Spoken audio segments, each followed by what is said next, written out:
Guy Luando, c'est un bon joueur. Guy Luando, c'est un joueur à utiliser dans de contextes comme celui du deuxième mandat du président de la République. Mais l'erreur du président comme coach, il a mal utilisé Guy Luando, qui est un attaquant de pointe, un très bon dribbleur, un très bon tireur. Malheureusement, le président le fait jouer comme un défenseur. Si vous prenez Guy Luando, vous le déplacez du ministère de l'aménagement du territoire, par exemple à un ministère de l'économie, vous allez voir Guy Luando comme un bon joueur. Et il va laisser des traces. Je connais ces messieurs, il est très dynamique. Il est très... C'était l'avocat de profession. Vous prenez Guy Luando, vous prenez Guy Luando, vous le mettez comme ministre. La Constitution française, elle est de 1958. Mais jusque-là, elle n'est pas considérée comme une vieille constitution. Mais elle a été retouchée plus de 22 fois. Non, mais elle est de 1950. Après 2 ans, il y a la révision. Après 2 ans, il y a la révision. Vous l'avez dit tout à l'heure, que notre constitution n'a que 18 ans de vie. Okay. Pour un enfant de 18 ans, vous ne pouvez pas le traiter de vieux. Non, révisé une seule fois. Mais la Constitution française dont vous parlez, elle a été retouchée 22 fois. Si vous parlez de 50 ans, donc après 2 ans, retouchée. Notre Constitution est encore jeune pour la toucher n'importe quand. Non, vous avez donné l'exemple de la Constitution française. Bah, je vous ai dit, après 2 ans, la Constitution française, on la touche. Chez nous, la Constitution à 18 ans, on l'avait touchée en 2011. Si aujourd'hui, on cherche à réviser, mais pourquoi ça dérange Manix Yenda? Non, mais ça dérange parce que c'est une question inopportune. Comment ça?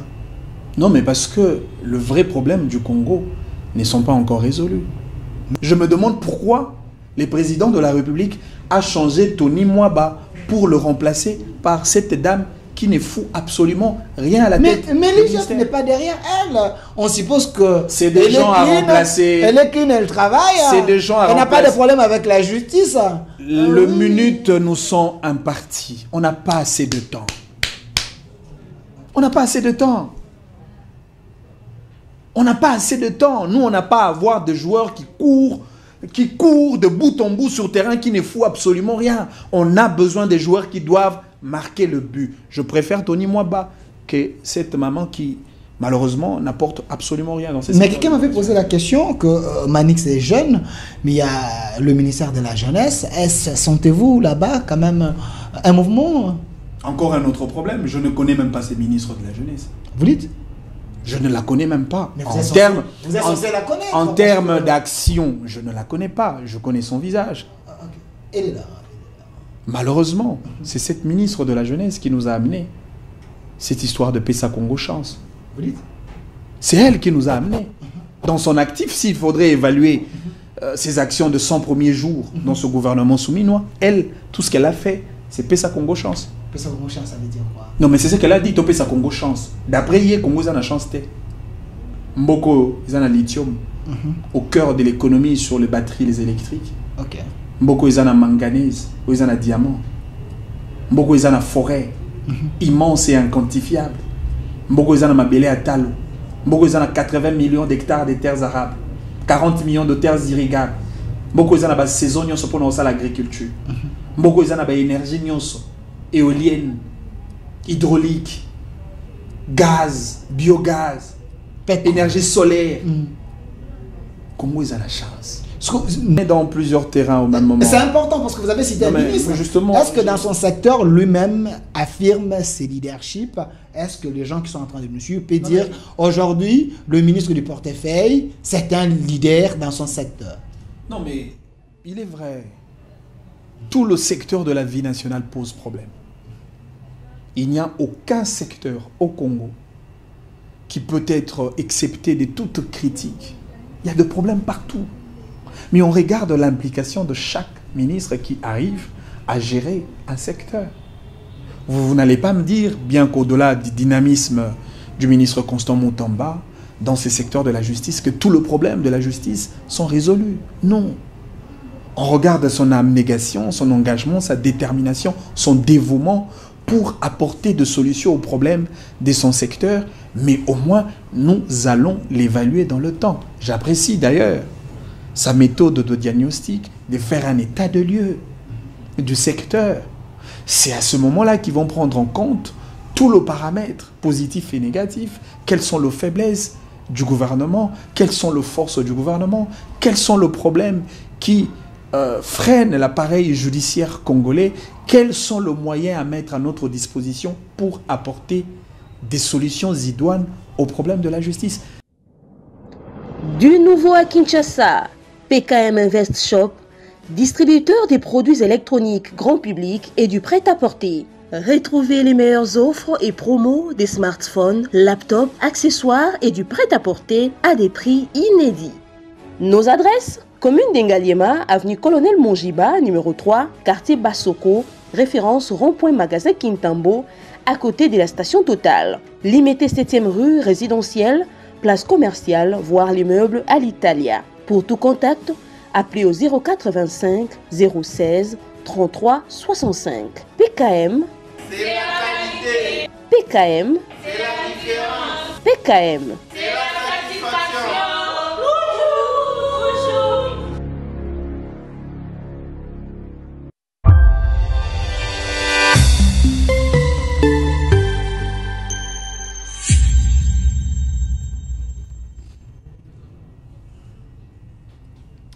Soyez le bienvenu, fidèles téléspectateurs. Nous vous disons merci, chers Congolais. Vous nous suivez de partout, depuis New York, depuis Kassangoulou, depuis Bujumbura. Vous nous suivez au Qatar, un peu partout, parce que votre émission est en direct sur notre chaîne YouTube, au Centre TV, et aussi en direct ici sur 10e rue Télévision, le temple de la démocratie. La même émission est diffusée dans plus de 15 chaînes de la place, à BRT Télévision, Centrale Télévision, One Way, autant d'autres.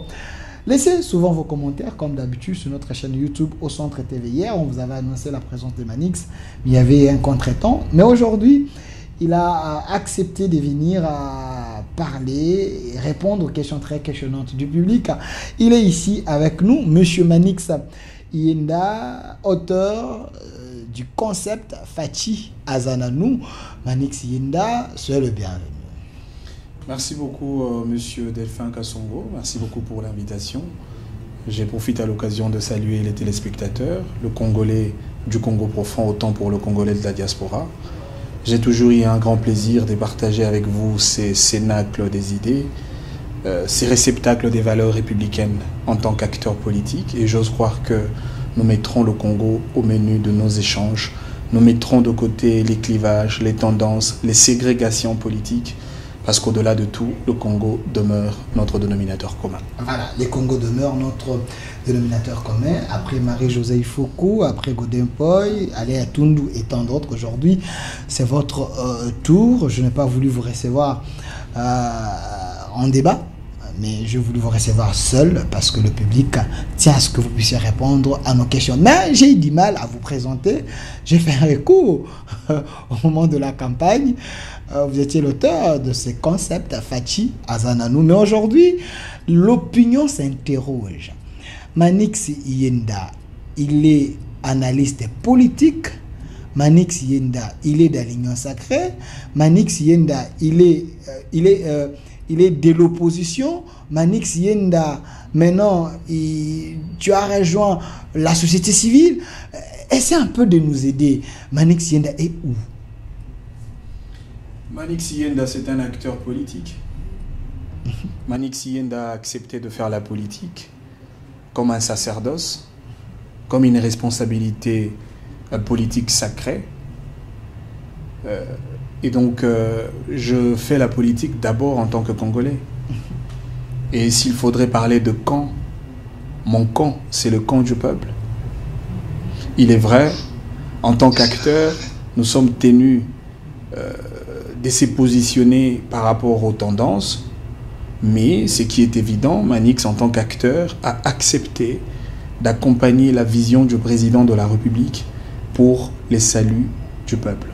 Je ne suis pas membre de l'Union sacrée de la nation, pour le simple fait que je n'ai jamais été signataire de la charte qui est considérée comme le soubassement de cette plateforme politique.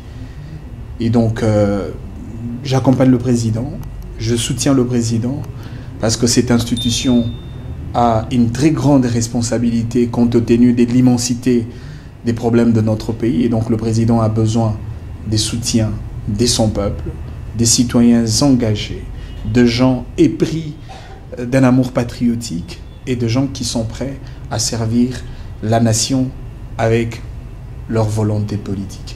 Et donc Manix Yenda est dans cette logique-là. Vous avez dit Manix est de l'opposition.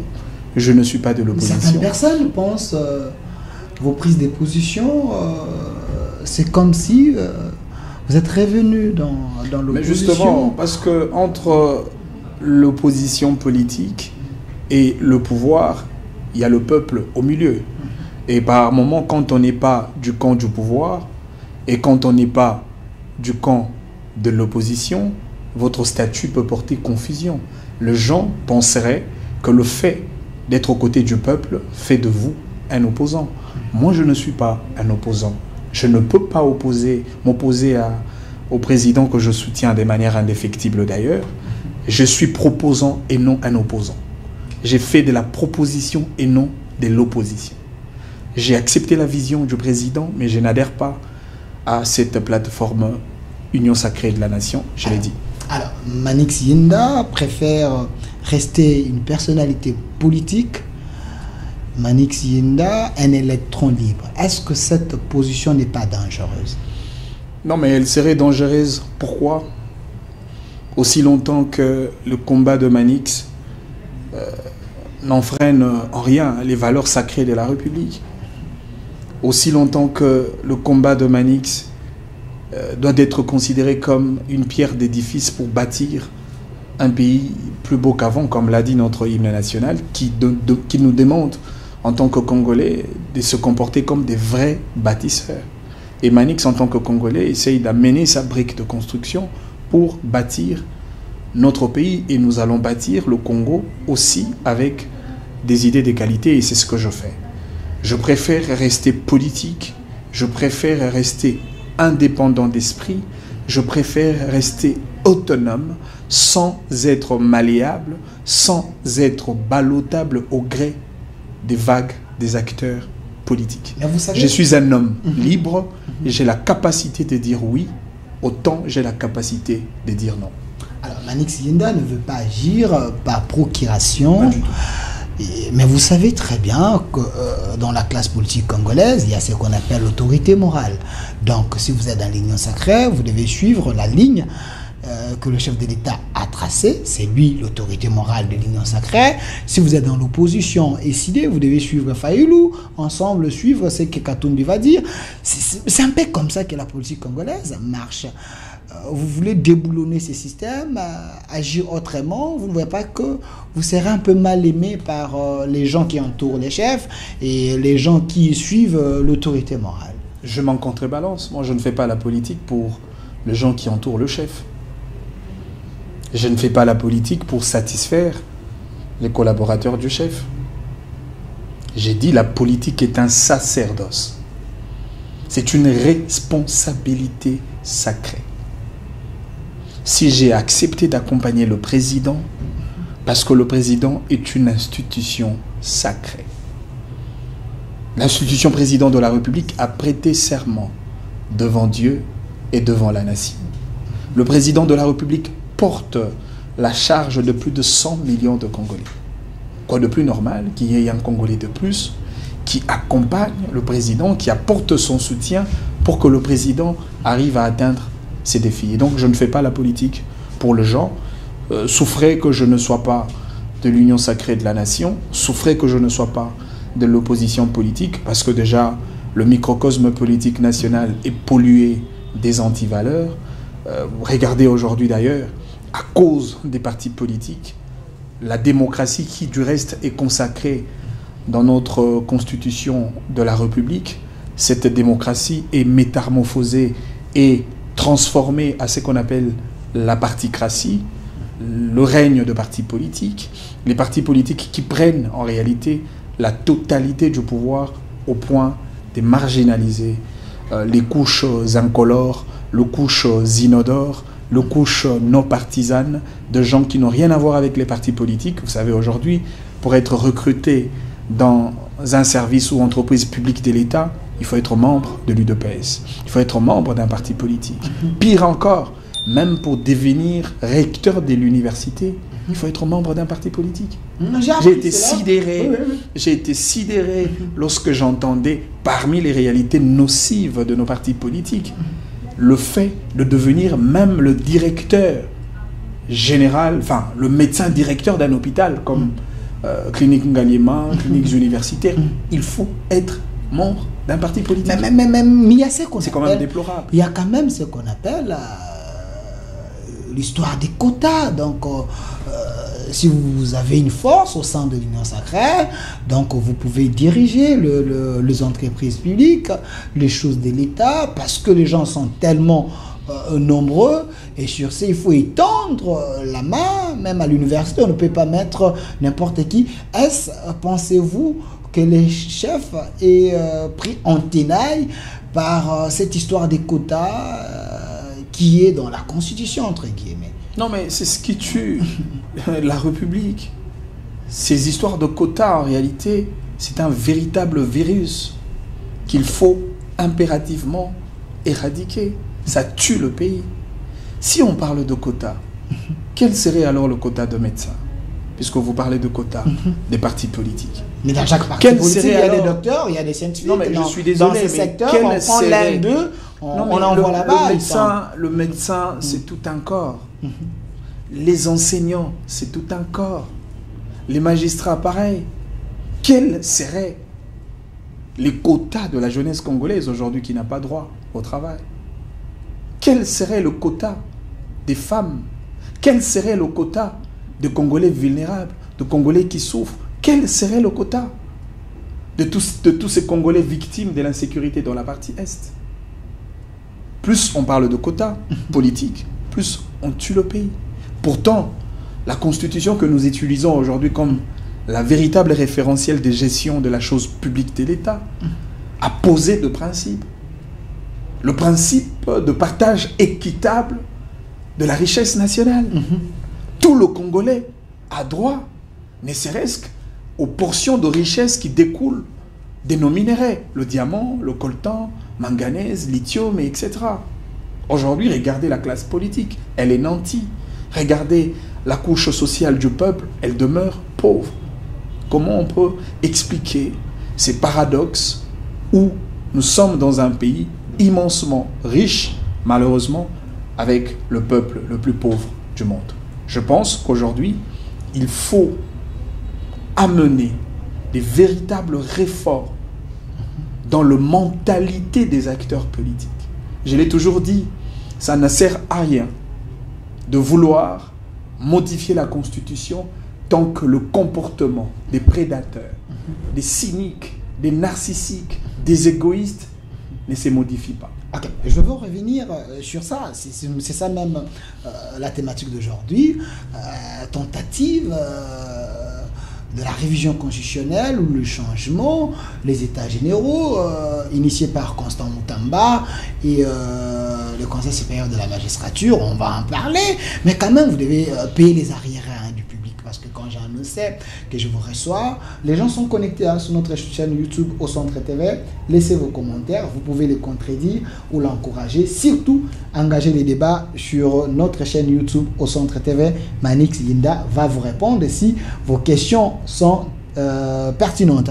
Alors, M. Manix Yinda, avant de parler de la révision, changement de la Constitution, j'aimerais d'abord que nous puissions retourner en arrière. M. Massounda, je peux avoir les slogans de Manix Yinda pendant le moment de campagne. Fachi Azananou, j'aimerais tester votre honnêteté scientifique. Fachi Azananou, c'est Manix Yinda qui a créé cela. J'ai vu le ministre Mouyaya récupérer cela comme son slogan de campagne. Il est réélu. Manix Yinda a apporté un plus. Est-ce aujourd'hui, face au défi du gouvernement souminois, au-delà des 100 jours, pensez-vous que ces slogans peuvent être utilisables encore? Fachi Azananou, les gens pensent que Fachi Fwakendi. C'est leur point de vue. On est dans une démocratie, la liberté d'expression est un apanage accordé pour nous tous. Chacun a le libre champ d'émettre son point de vue, tout en respectant les institutions de la République. Il est vrai, j'avais dit, Fachi Azananou, c'était pendant la campagne électorale. Vous savez, pendant une campagne, il faudrait peaufiner des stratégies de communication, bien entendu, mobiliser les gens, attirer les gens vers votre offre politique à solliciter avant d'obtenir le suffrage du peuple. C'est ce que nous avons fait. Et Fachi Azananou, c'est un concept, au-delà du slogan électoral, au-delà de discours de campagne, c'est une marque de positivité d'un acteur politique que je suis. Parce que je croyais au président de la République et je continue de croire au président de la République. Okay. Fachi Azananou, c'est un concept qui doit se définir dans le temps et dans l'espace. Aujourd'hui, vous et moi, nous sommes parents. Nous allons rentrer à la maison. Nous allons discuter, échanger avec nos enfants. Peut-être que nos enfants vont nous soumettre à un certain nombre de devoirs à domicile. Si ton enfant te demande, Papa Delphin, est-ce que le président Tshisekedi est toujours président de la République démocratique du Congo? Vous allez lui répondre comment? Si ce n'est pas Fachi Azananou. Il est encore président. Azananou président. Effectivement, les présidents de la République Azananou, conformément au temps, au délai que le peuple lui a conféré par la constitution de notre pays. Il a fait le premier mandat, il est en plein deuxième mandat. Et bien, le jour où les 2 mandats du président Tshisekedi vont se puiser, et ben, ce serait la date d'expiration de ces concepts Fachi Azananou. Le jour où Fachi va faire la remise et reprise avec un nouveau président démocratiquement élu, ces concepts-là n'auront plus son sens d'être, j'allais dire, et donc ça va s'expirer parce que le président règne dans un délai bien prédéfini par la Constitution. Donc ça n'a rien à voir du fait pour le président de la République de s'éterniser. Fachi Azananou n'a rien à voir avec Kabila Oumela. Fachi Azananou n'a rien à voir avec Kabila Totondi Onanoute. Kabila Désir. Kabila Désir. Enfin, okay. Voilà. Fachi Azananou est une réalité politique qui s'accommode aux impératifs de la Constitution. Alors, aux impératifs de la Constitution, mais je vous ai posé une question, vous avez fait une diversion. Le gouvernement Judith Suminwa, ce gouvernement est rédévable devant le Parlement. C'est elle qui est censée diriger le gouvernement. Est-ce aujourd'hui, après les 100 jours Suminwa, pensez-vous que le président de la République peut être fier de ce gouvernement face aux résultats donnés? Je crois que le débat autour du gouvernement Suminwa doit être un débat circonscrit et un débat qui doit être réalisé tout en tenant compte d'un certain nombre de principes de gestion de l'État. Parce que le gouvernement Suminwa a déjà déposé son programme d'action devant le Parlement, qui est son autorité de contrôle en ce qui concerne les actions menées par le gouvernement.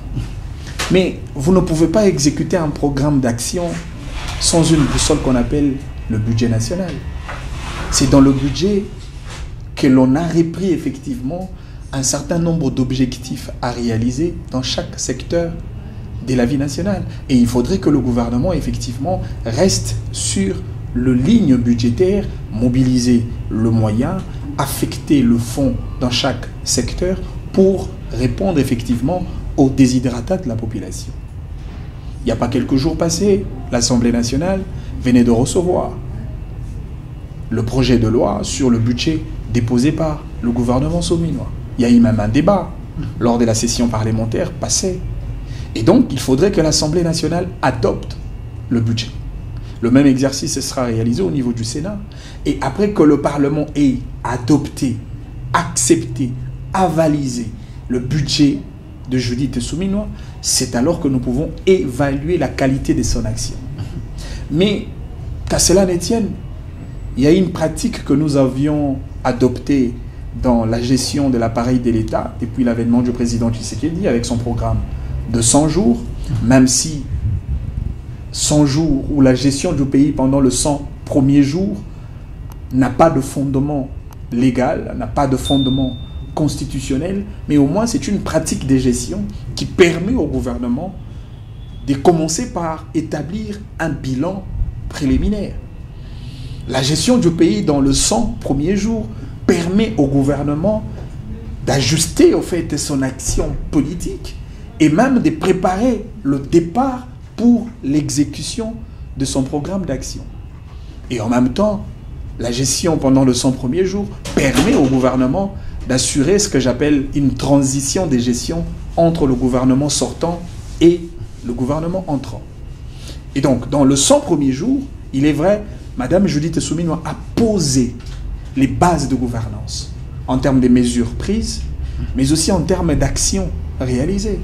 Vous avez vu et suivi les débats au niveau du Parlement. J'apprécie l'honnêteté de M.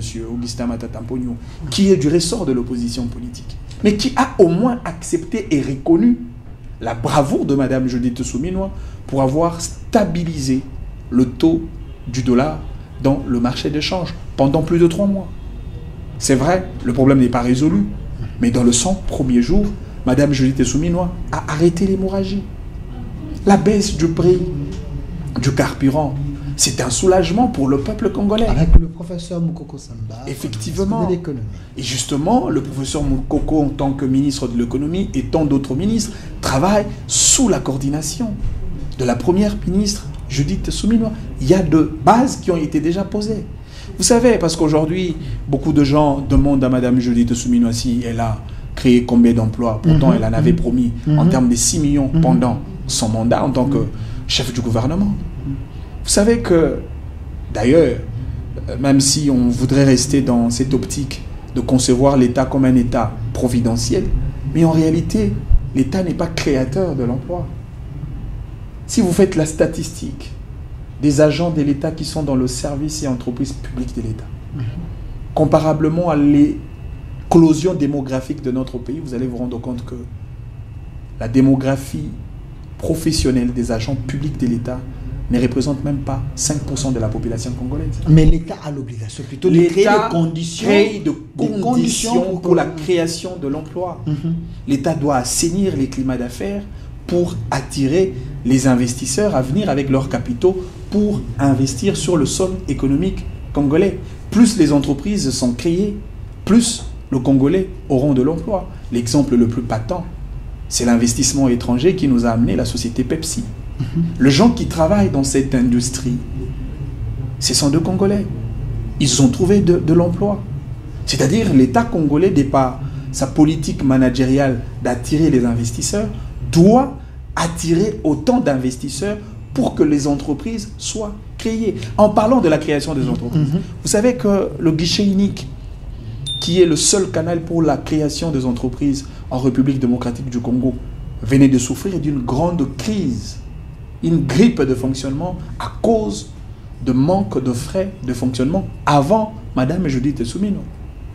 Une fois le gouvernement Suminwa est arrivé, tout en tenant compte du rôle que joue guichet unique pour la création des emplois de Congolais, Mme Judith Suminwa a rendu régulier les frais de fonctionnement au bénéfice des guichets uniques. Est-ce qu'il y a l'impact dans la vie sociale des Congolais? Parce que il y a quand même des questions que les gens se posent. Judith Suminwa, avec son gouvernement, ils ont dit qu'ils vont créer les emplois, mais la question très questionnante, est-ce que vous avez les statistiques de l'ONEM? Vous savez, il y a combien de chômeurs? Parce que vous voulez créer les emplois, pour quel nombre de chômeurs? Non, ça c'est un travail. Ça c'est un travail qui sera évalué après l'adoption du budget. C'est une question qui vaut son pesant d'or. Il faudrait faire des statistiques. Il faudrait catégoriser même la population congolaise. Selon qu'il s'agit de jeunes qui travaillent, selon qu'il s'agit de jeunes qui avaient du travail et qui les ont perdus après un moment, selon qu'il s'agit de jeunes qui viennent fraîchement de l'université et qui n'ont pas d'emploi dans le marché d'emploi congolais. Il faudrait catégoriser le nombre de Congolais qui ont du travail et qui n'ont pas du travail. C'est cela. Combien sont décédés, par exemple, dans des entreprises publiques et quelles sont les politiques des remplacements à ces personnes-là? Quelles sont les politiques du gouvernement sur la question de la retraite des agents publics de l'État? C'est des questions qui doivent être abordées minutieusement, avec beaucoup de responsabilités, mais nous allons évaluer ces questions juste après l'adoption de la loi budgétaire qui est considérée comme la boussole permettant l'exécution. Mais j'ai l'impression que vous cherchez les excuses pour le gouvernement souminois, du moment que si le gouvernement souminois ne se sentait pas prêt pour pallier à ces problèmes, il ne fallait pas promettre pour ne pas tomber dans les régimes de promesses, comme Aristote Ngarimé nous disait ici, et les régimes Tshisekedi s'est distingué en promesses, parce que les gens attendent de voir le palpable, le pragmatisme. Je ne connais aucun leader sur Terre qui peut se considérer comme leader sans promettre. Même Dieu, qui est le leader par excellence, nous promet deux choses. Combien de fois, dans nos prières, nous rappelons à Dieu de réaliser ses promesses? Il n'y a aucun parent sur Terre qui ne promet pas à ses enfants. À combien plus forte raison le Père de la nation? Mais la réalisation est plus souhaitable, qui est restée dans des promesses, ce qu'on appelle de la poudre aux yeux. Non, donc vous êtes d'accord avec moi que la question de promesse, allais-je dire, ne pose pas un problème en réalité. Le président a promis la mise en œuvre de la gratuité de l'enseignement de base. Elle a été rendue effective. Elle a été réalisée. Aujourd'hui, cette gratuité est en train de gripper. Aujourd'hui, cette gratuité est en train de gripper, monsieur Manick. Laissez-moi avancer. Les gens sont en train de vous suivre. Mais justement, ils vont poser des questions. La gratuité, les gens vous suivent. La gratuité, c'est un programme qui a été exécuté, mais son opérationnalité peut-être pose problème. Ça, ce sont des problèmes, des questions à réajuster dans le temps. Mais du moins, il y a des enfants congolais qui ont accès au circuit de scolarité de base sans payer de frais. Moi, j'en connais beaucoup. J'ai des tantes, j'ai des cousins, des cousines qui ont des enfants qui étudient dans des écoles publiques sans payer le frais.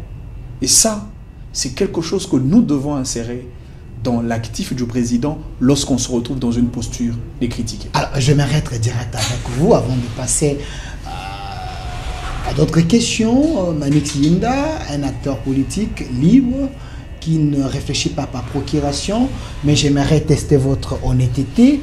Dans le gouvernement souminois, est-ce Manick peut me citer 5 ministres qui se sont distingués parce que le chef a dit au mois de janvier-février, il faut s'attendre à un remaniement? Non, il faudrait... Le président de Ils sont très nombreux, mais j'aimerais quand même vous citer 5, parce que les gens sont en train de nous suivre, ils peuvent vous contredire ou pas. Le président de la République n'a pas parlé des remaniements. Bon... le président de la République il y aurait un coup de balai. De l'évaluation du gouvernement. Et si probable, on peut changer de ministre. Qu'à cela ne tienne. Il y a quand même quelques ministres qui travaillent. 5, j'avais seulement 5. Non mais, l'excellence Jean-Lucien Boussa, et au four et au moulin. Ministre du portefeuille. Ah ben ouais, il travaille sérieusement. Qu'est-ce qu'il a fait depuis qu'il est là? Les ministres Constant Moutamba. S'il vous plaît. On risque de s'éterniser sur... Non, c'est important. Les gens sont en train de suivre. Je reviendrai. Quand vous citez un ministre, donnez-nous les prouesses. Voilà. Oui, c'est mieux. La question de base était d'abord de vous citer 5 ministres qui travaillent dans le gouvernement. Nous risquons d'oublier, vous citez un, vous donnez les prouesses, on passe. Est-ce que c'est un exercice difficile? Il y a Constant Moutamba qui travaille. Non, vous avez commencé par Jean-Lucien Boussa. Jean-Lucien Boussa travaille. Qu'est-ce qu'il a fait? Il amène autant de réformes. Jean-Lucien Boussa est en train de poser des bases sur ces secteurs de portefeuille. J'ai suivi les différentes réunions avec des partenaires étrangers sur la question de renforcement de notre économie par le biais de son secteur. Il pose les bases.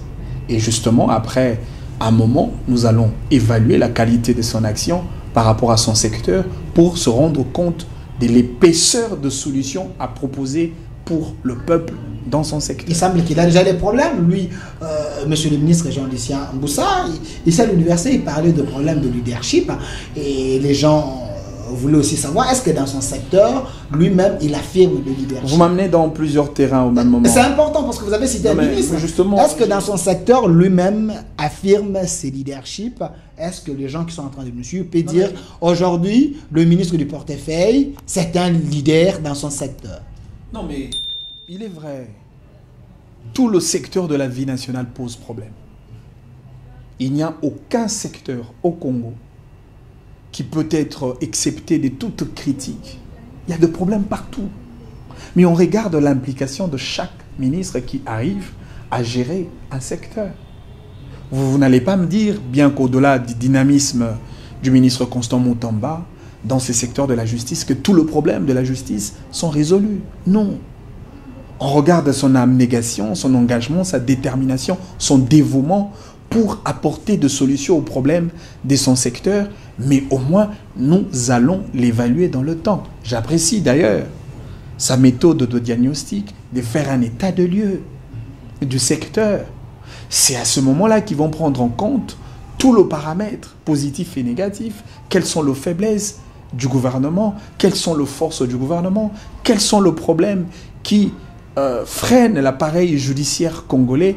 Quels sont les moyens à mettre à notre disposition pour apporter des solutions idoines aux problèmes de la justice? C'est cela, le travail des bases.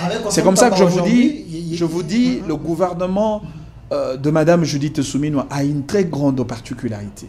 C'est-à-dire, avant la mise en œuvre de son action, il y a un travail de ramification, il y a un travail de planification, il y a un travail de préparation qui malheureusement se fait sans tambour ni trompette. Vous avez cité le deuxième ministre, Constant Moutamba.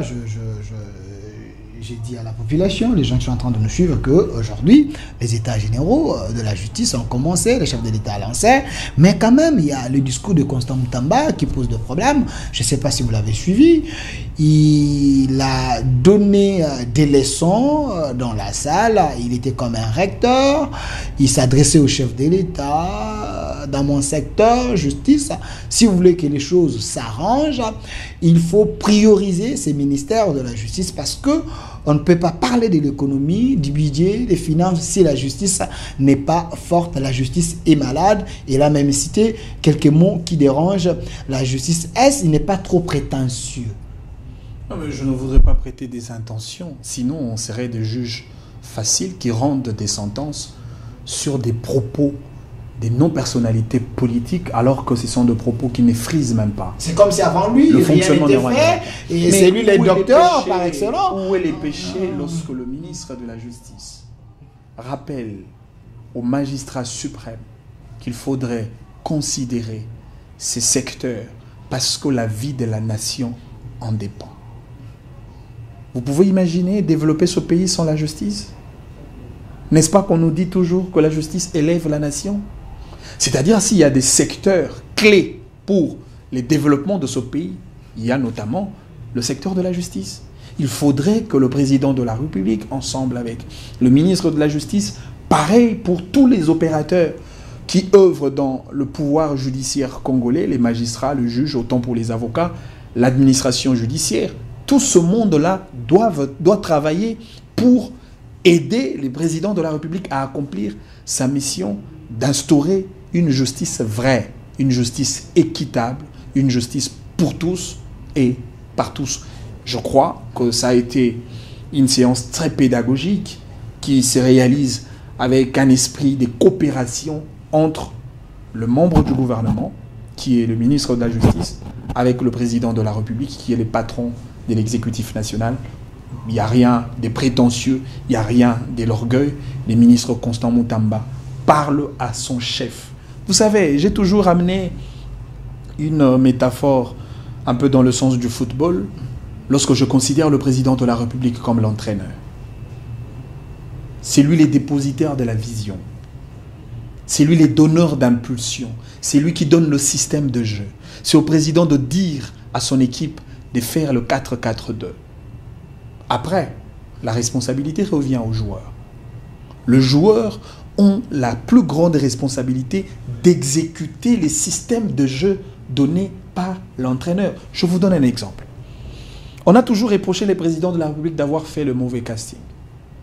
Lorsque le président Tshisekedi avait choisi Jean-Pierre Bemba comme ministre de la Sécurité et de la Défense nationale, il y avait un problème de casting? Je ne pense pas. Parce que beaucoup de gens, beaucoup de Congolais étaient tellement rassurés qu'avec Jean-Pierre Bemba, la question de l'insécurité dans la partie Est va s'arrêter. Le M23 disparaîtra. Kagame aura peur. Mais regardez maintenant le rendement du joueur qu'on appelle Jean-Pierre Bemba.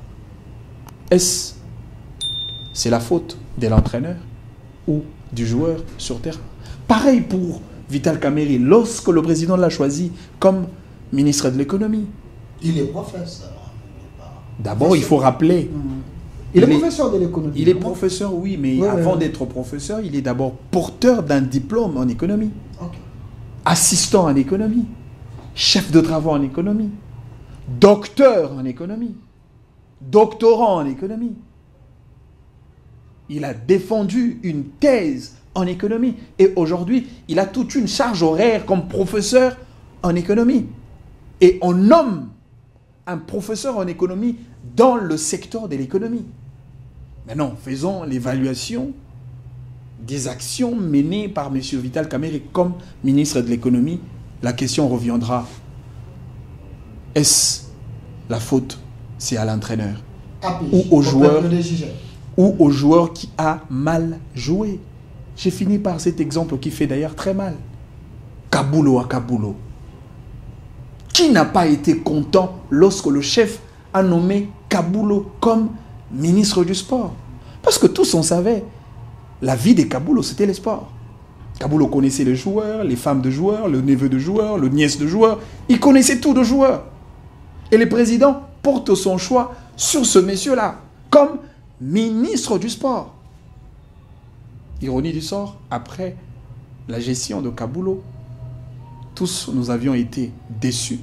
Et donc on reviendra toujours à la question de départ.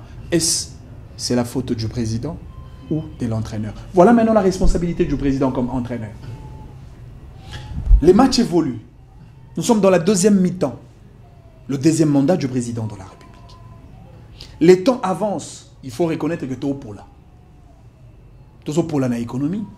Tout est pour la sociale. Tout est pour la santé, éducation, etc. Le minute passe. Le président de la République est tenu de faire sortir tout le joueur le plus essoufflé sur terrain. Quand vous prenez les ministres comme le ministre de l'aménagement du territoire, M. Guy Luando, à qui j'ai beaucoup d'estime et de respect, mais il est déjà essoufflé. Qu'est-ce qu'il fout sur terrain? Monsieur le Président, il y a la possibilité de faire entrer même 4-9 comme l'a fait Ibenge, avec la seule intention de marquer le but. Le Nzombo le soir est possible dans le contexte de notre pays. Nous avons besoin de gens qui vont marquer le but dans le secteur de la justice, éducation, économie, emploi et ainsi de suite. Quand vous dites que le ministre de l'aménagement du territoire est essoufflé, M. Guy Luando, il faut changer. Qu'est-ce que vous attendez de lui? Qu'est-ce qu'il n'a pas fait? Je me rappelle, lors du premier mandat, il avait demandé à tous les natifs, les notables, de construire chez eux. Donc c'était quelque chose, une idée de stimuler les gens à faire quelque chose. Chez lui à l'Équateur, il est en train de faire des prouesses. Il est aimé, c'est un élu. Il est essoufflé. Vous attendez de lui quoi? Vous savez, pour Guy Luando, particulièrement, je ne l'en veux pas autant, parce que je connais ce joueur. Guy Luando, c'est un bon joueur. Guy Luando, c'est un joueur à utiliser dans des contextes comme celui du deuxième mandat du président de la République. Mais l'erreur du président comme coach, il a mal utilisé Guy Luando, qui est un attaquant de pointe, un très bon dribbleur, un très bon tireur. Malheureusement, le président le fait jouer comme un défenseur. Okay. Si vous prenez Guy Luando, vous le déplacez du ministère de l'aménagement du territoire, par exemple à un ministère de l'économie, vous allez voir Guy Luando comme un bon joueur. Et il va laisser des traces. Je connais ces messieurs, il est très dynamique. Il est très... C'était l'avocat de profession. Non, vous prenez Guy Luando, vous prenez Guy Luando, vous le mettez comme ministre des ITPR, et ben, vous serez surpris positivement. Vous prenez Guy Luando, vous le mettez comme ministre de l'Éducation. Vous allez voir les choses. Mais on prend un très bon joueur comme Guy Luando. On le met dans un poste où il y a un problème de portefeuille.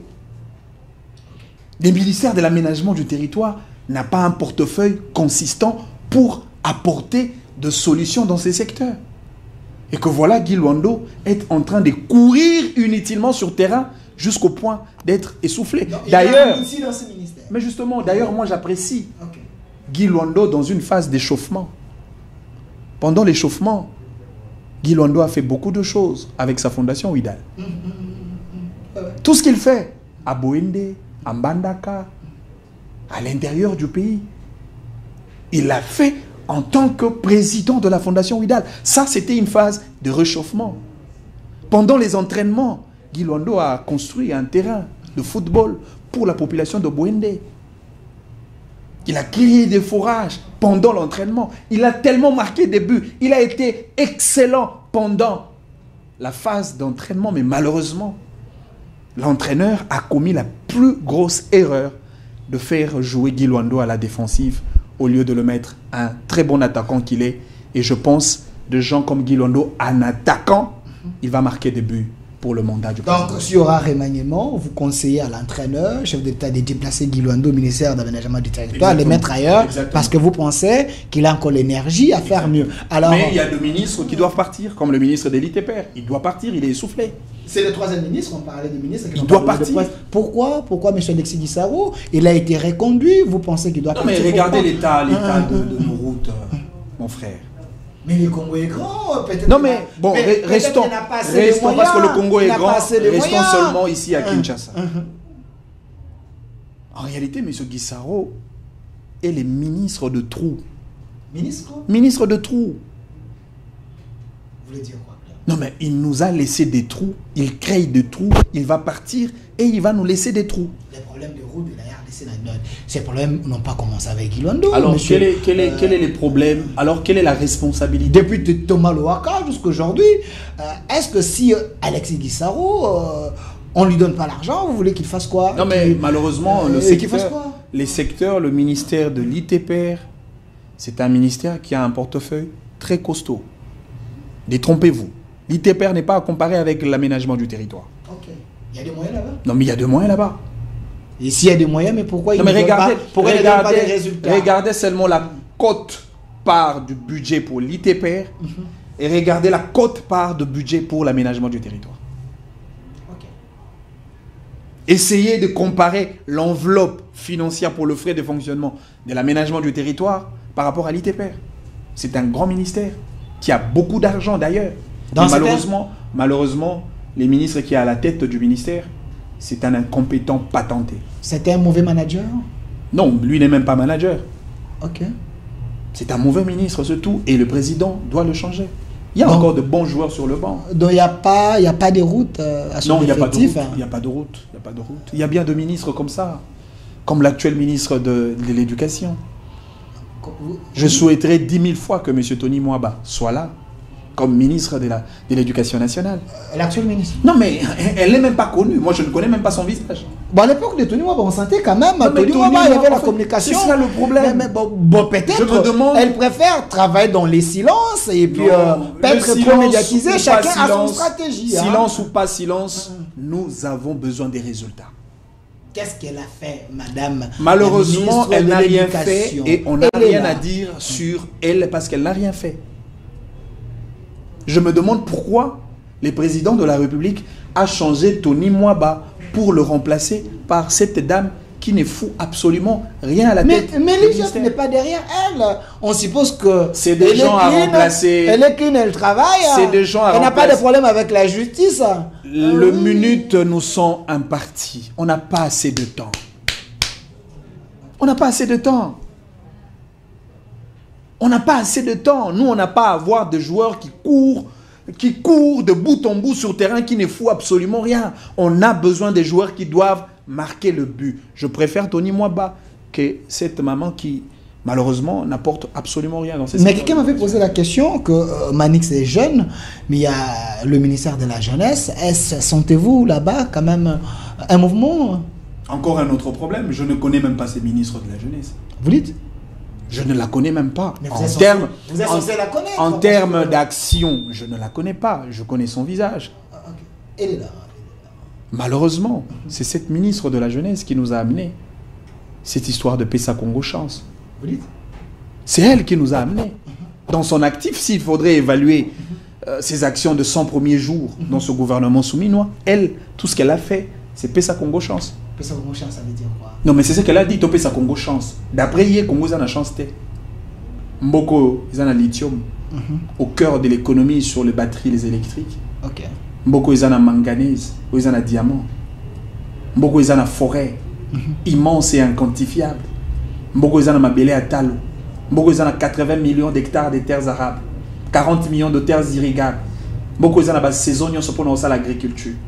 Mboko, ils ont la énergie éolienne, hydraulique, gaz, biogaz, énergie solaire. Comment ils ont la chance? Non, peut-être que vous comprendrez. Peut-être que vous comprendrez bien. Pessa Congo Chance, ce qui veut dire donner peut-être la place à la jeunesse, de faire mieux. Il faut faire participer la jeunesse. Pessa jeune Congolais chance. Okay. C'est ce qu'elle. En fait, vous savez, ces gens ont un problème de communication. Okay. Il faut qu'ils laissent l'apanage de la communication à ceux qui savent communiquer. Elle ne devrait pas dire Pessa Congo chance. Non, le Congo a de la chance. Qu'aucun pays en Afrique a comme le Congo.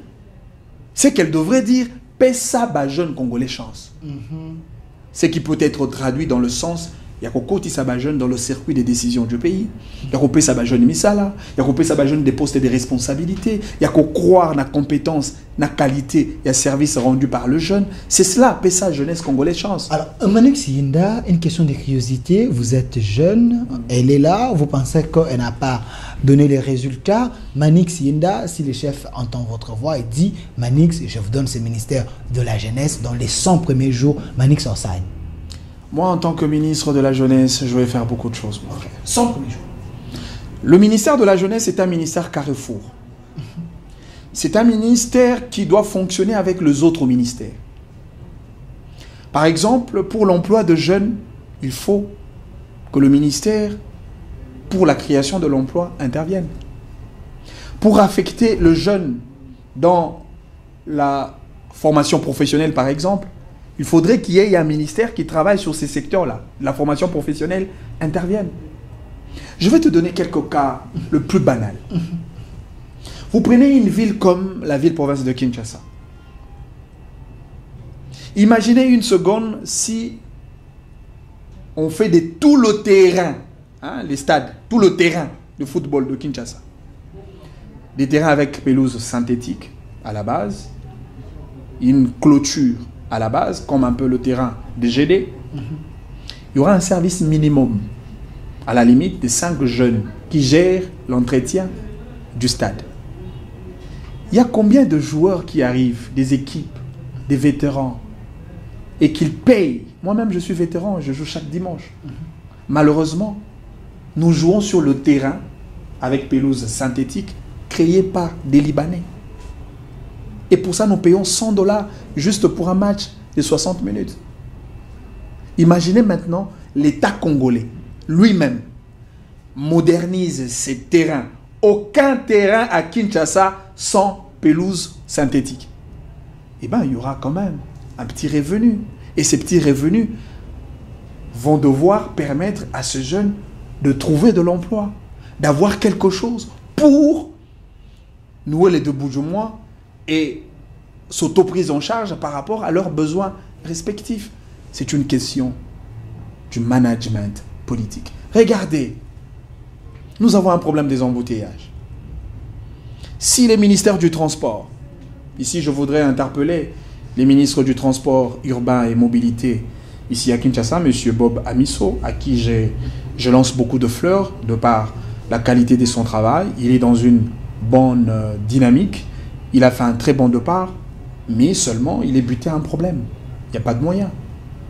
Si M. Amiso arrive à donner aux Congolais un transport fluvial, Vous imaginez la ville province de Kinshasa qui réalise un contrat de développement avec une institution financière qui donne le moyen et on achète 20 canaux rapides qui font le transport. Des Mboudi à Maluku.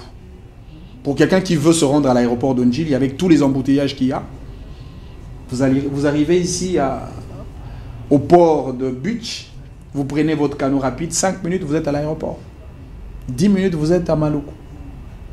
Quelques minutes vous êtes à Kinkole. Vous imaginez le nombre d'emplois que nous allons créer. Mais nous avons fait le marécager. Hein, Non, mais il y a des parties très praticables. J'ai pris seulement la partie Mboudi, où il n'y a pas assez de pierres. Des Mboudi à Maluku, le fleuve est praticable. C'est un problème de vision. Un problème de vision. La RDC a une population très jeune, une population forte, motrice. Donc, si on mise sur la jeunesse, vous pensez que la jeunesse, c'est une source de revenus? La jeunesse est une main-d'œuvre locale qui est en train de pourrir. Parce que nous n'avons pas d'industrie. Si on essaye de faire un petit rétropédalage, le Congo d'hier, nous avions eu des industries de textiles, Itex Africa, Sotexki et toutes ces histoires. Mais la main-d'œuvre, c'est la jeunesse. La RDC produisait de l'huile de palme. On avait de grosses industries. Mais la main-d'œuvre, c'est la jeunesse. Imaginez aujourd'hui l'État congolais accepte de faire l'élevage. Il y a Bangoulou. Sauf que l'État congolais a mis 10 000 ngoulou à ça l'élevage à Boko-Liban. Au bout d'une année, l'État congolais aura 100 000 têtes à Bangoulou. Sauf que l'État congolais a entretenu 100 000 têtes à Bangoulou. Au bout d'une année, l'État congolais aura 1 million de têtes à Bangoulou. Les Congolais vont aller à Missouni. L'État va à Missouni. Les jeunes Congolais vont à Misala. Et c'est comme ça qu'on va créer un climat tellement favorable pour que le Congolais soit fier dans leur pays. Merci, M. Manix, ça me fait signe. On est vraiment à la fin. Mais c'est quand même triste. Hein? Aujourd'hui, la jeunesse est utilisée par des politiciens. Tout simplement, s'il y a marge, s'ils veulent obtenir quelque chose, là, on va recruter des jeunes avec un polo à 10 $, 5 $. Les jeunes vont se livrer dans des spectacles un peu compliqués. Mais M. Manix Yenda, nous entrons dans un terrain très glissant. Je sais que je ne glisserai. Très glissant. C'est par ici que vous allez vous séparer avec les pro-chiséguénistes. M. Manix Yenda, contre la révision constitutionnelle. Êtes-vous en porte-à-faux avec le chef de l'État ou avec son entourage? Parce que les gens pensent que cette constitution, elle est déjà vieille, il faut la changer 18 ans après ou faire une révision. Pourquoi Manix Yenda est contre? Mais faisons quand même une étude comparative. Ok. Avec certaines constitutions en Afrique, ou par exemple, prenons le cas des pays de vieille démocratie, la France, les États-Unis, etc. La constitution française, elle est de 1958. Mais jusque-là, elle n'est pas considérée comme une vieille constitution. Mais elle a été retouchée plus de 22 fois. Non, mais elle est de 1950. Après 2 ans, il y a la révision. Après 2 ans, il y a la révision. Vous l'avez dit tout à l'heure, que notre constitution n'a que 18 ans de vie. Okay. Pour un enfant de 18 ans, vous ne pouvez pas le traiter de vieux. Non, réviser une seule fois. Mais la Constitution française dont vous parlez, elle a été retouchée 22 fois. Si vous parlez de 50 ans, donc après 2 ans, retouchée. Notre Constitution est encore jeune pour la toucher n'importe quand. Non, vous avez donné l'exemple de la Constitution française. Bah, je vous ai dit, après 2 ans, la Constitution française, on la touche. Chez nous, la Constitution à 18 ans, on l'avait touchée en 2011. Si aujourd'hui, on cherche à réviser, mais pourquoi ça dérange Manix Yenda? Non, mais ça dérange parce que c'est une question inopportune. Comment ça? Non, mais parce que le vrai problème du Congo ne sont pas encore résolus. Mais les vrais problèmes... Les débats autour de la révision de la Constitution, que ce soit le débat du changement de la Constitution, c'est un débat de distraction. Distraction comment? Du moment qu'il y a les articles qui dérangent. Quel article? Dans cette Constitution, quel article? Il y a les dispositions qui énervent. Je prends l'exemple, on dit que cette Constitution, ce n'est pas une constitution congolaise, c'est une constitution étrangère, elle n'a pas été rédigée par des Congolais, cette constitution n'a pas nos valeurs à nous. La constitution c'est une constitution des belligérants. La constitution ne dit pas ça, c'est les politiques qui disent ça. Mais il y a sur base des éléments, des articles. Il y a aucune disposition dans la constitution qui vous dit que la constitution de la RDC est l'œuvre des étrangers. Nulle part, de bout en bout. Mais il y a des phrases. S'il vous plaît, je reviens des écrits voilés je dans la reviens sur le Constitution. discours des politiques. Ils disent que notre constitution, c'est une constitution des étrangers. Pourtant, ceux-là, ils s'habillent avec les vêtements des étrangers. Ils mangent la nourriture des étrangers. Ils se promènent avec les véhicules des étrangers. Pire encore, ils volent les millions des étrangers. Et pour ça, on ne dit pas que vous êtes devenus riches avec l'argent des étrangers. Et pour la Constitution, non! C'est une Constitution des étrangers. Vous avez déjà vu, parmi les détourneurs des millions, ils détournent le million en francs congolais. Les millions en francs congolais n'existaient pas. Mais M. Manik, c'est un peu simpliste, c'est ce que vous êtes en train de dire. Juste pour vous dire attendez, que c'est un discours qui ne tient pas. Non, non, c'est un peu simpliste, c'est ce que vous êtes en train de dire. Vous n'allez pas reprocher à un homme aujourd'hui de porter les habits. On n'est pas au Moyen-Âge quand même. Mais ici nous parlons des étrangers. S'il vous plaît. Nous parlons des réalités du Congo. Je reste sur les étrangers. S'il vous plaît. Je vais vous donner un autre exemple. Restons dans la Constitution, il ne faut pas on sera créer une diversion. Ok. Dans l'élaboration de chaque constitution au monde, on fait toujours recours aux experts. Et lorsque les experts arrivent avec leur matière grise, leurs intelligences, déjà que vous et moi, nous savons que l'intelligence n'a pas besoin de nationalité. L'intelligence n'a pas de nationalité, l'intelligence n'a pas de race. Mais il y a une intelligence nuisible. S'il vous plaît. Il y a aussi une intelligence nuisible. Je veux vous dire laquelle de l'intelligence. Une intelligence monnayable qu'un politicien peut mettre des moyens et un homme intelligent produit des choses au profit de ces politiciens. Voilà pourquoi on dit que l'esprit qui était derrière cette constitution, c'était pas l'esprit congolais. C'était un esprit des belligérants, un esprit des traîtres. Laissez-moi avancer dans ces terrains glissants comme vous l'avez considéré. Pas de problème. Et je pense que c'est vous qui va cette fois-ci glisser dans ces terrains. Non, les gens sont en train d'écrire. On va vous contredire. Vous prenez un auteur comme Charles Onana. C'est un chercheur de qualité et de grand chemin. Il a consacré l'essentiel de sa vie sur les réalités sécuritaires congolaises. Si pendant, nous sommes au moment de l'élaboration de la Constitution, nous avons besoin d'un expert. Je prends Charles Onana. Je prends M. Augustin Kabouya. Entre l'intelligence de Charles Onana et l'intelligence d'Augustin Kabouya, pour nous aider à avoir une bonne constitution, laquelle vous allez faire recours? Vous parlez d'un écrivain, Kabouya ce n'est pas un écrivain. Non, mais Charles Onana est un expert, Kabouya n'est pas un expert en matière de la Constitution. S'il vous plaît, en matière de la Constitution, dans cette matière de Constitution, l'exemple est mal choisi. Dans cette matière de l'élaboration de la Constitution, on n'aura pas besoin de gens comme des Kabouya. Non, j'ai dit, vous avez mal choisi. Non, mais s'il vous plaît. Vous avez choisi un mauvais exemple, Charles Onana et Kabouya. Il n'y a pas photo. C'est un politique. Il n'y a pas photo. S'il vous plaît, s'il vous plaît. C'est un politique. Mais seulement, je peux vous rassurer que je ne vois pas une idée d'Augustin Kabouya qui peut aider la République. Vous avez un problème avec Augustin Kabouya ou bien à concevoir, non, je n'ai même pas un problème avec mon grand frère Augustin Kabouya. Non, il semble qu'il y ait un problème parce que j'ai appris pas des intentions. Attendez, j'ai appris dans les couloirs politiques que Manix Yenda soutient Mouyaya et aujourd'hui. C'est quoi le lien? Attendez, j'ai terminé la question. J'ai appris que Manix Yenda soutient Mouyaya. Et Mouyaya n'était pas très chaud pour annoncer la révision, les changements de la Constitution. Kabouya avait pris les devants.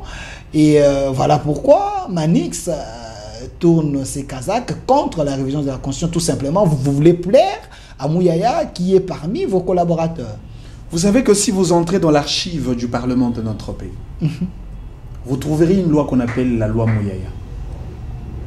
Connaissez-vous, ne serait-ce qu'une pensée politique soit-elle, ou un modèle de paradigme de gestion de l'État proposé par Augustin Kabouya?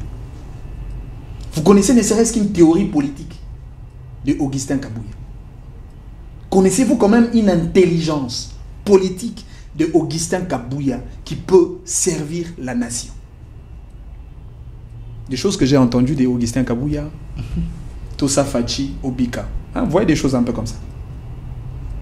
Tosa Fachi, Obika. C'est ça.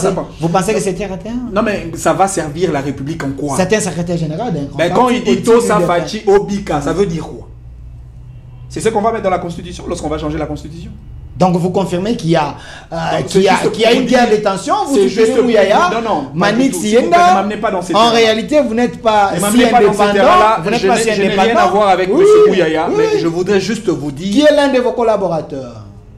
Donc l'auteur de votre revirement, il semble que c'est lui. Mouyaya est selon certains politiques. Depuis quand moi je suis le collaborateur de Mouyaya ou vice-versa? J'ai dit dans les salons politiques. Ça, quel salon politique? Il semble que c'est lui l'auteur de votre revirement. Parce qu'il est en porte-à-faux avec Augustin Kabouya et Manik Siyenda agit par procuration. Et vous êtes en train de mettre en place... sur la place publique, les idées de Mouyaya contre la révision de la Constitution. Non, il faut laisser M. Mouyaya tranquille. C'est faux? S'il vous plaît, c'est faux. Okay. Mouyaya, c'est quand même un homme à respecter, s'il vous plaît. Nous avons vu comment est-ce que ce monsieur s'est battu, bec et ongle, dans son secteur, pour apporter une pierre d'édifice, surtout à la question de la sécurité des Congolais de l'Est. Il reste dans tout le front. Que ce soit le front judiciaire, il est là. Le front diplomatique, il est là. Le front médiatique, il est là. Le front militaire avec des stratégies de communication, Bendele Koyate, il est là. Merci. Ce monsieur est plus respectable. Donc les gens de l'UDPS, ils m'ont menti.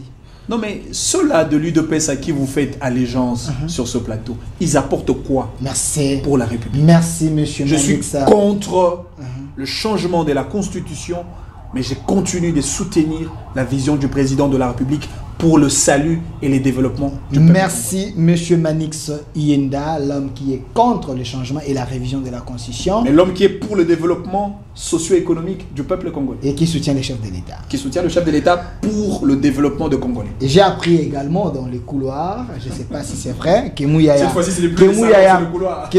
serait le candidat président de la République en 2028, espérons. C'est un jeune. Je dénonce cette machine de diabolisation. Non, j'ai appris par les gens de l'UDPS. J'ai appris.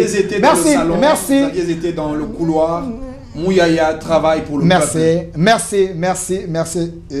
J'espère que mes informateurs ne m'ont pas menti, surtout les gens de l'UDPS, que Mouyaya serait le candidat président de la République en 2028. Voilà, pour il est en train de combattre le chef de l'État et l'UDPS. Merci quand même à vous d'avoir répondu à notre invitation, M. Manix Siyenda, l'initiateur et le concepteur de Fachi à Zananou. Auteur d'un livre, Mon regard vers la commune. Ça aussi, il faut mentionner. Merci à vous. Merci également à l'équipe qui m'a accompagné. Cette émission est déjà en direct sur notre chaîne YouTube, au Centre TV de Casse Télévision. J'aimerais que vous puissiez engager les débats sur YouTube, au Centre TV. Laissez vos commentaires. Monsieur Manix va lire et il va vous répondre. Si tout ce qu'il a dit, c'est vrai ou c'est faux, vous pouvez le contredire. Un grand merci à mon réalisateur à titre de cette émission, Monsieur Mas.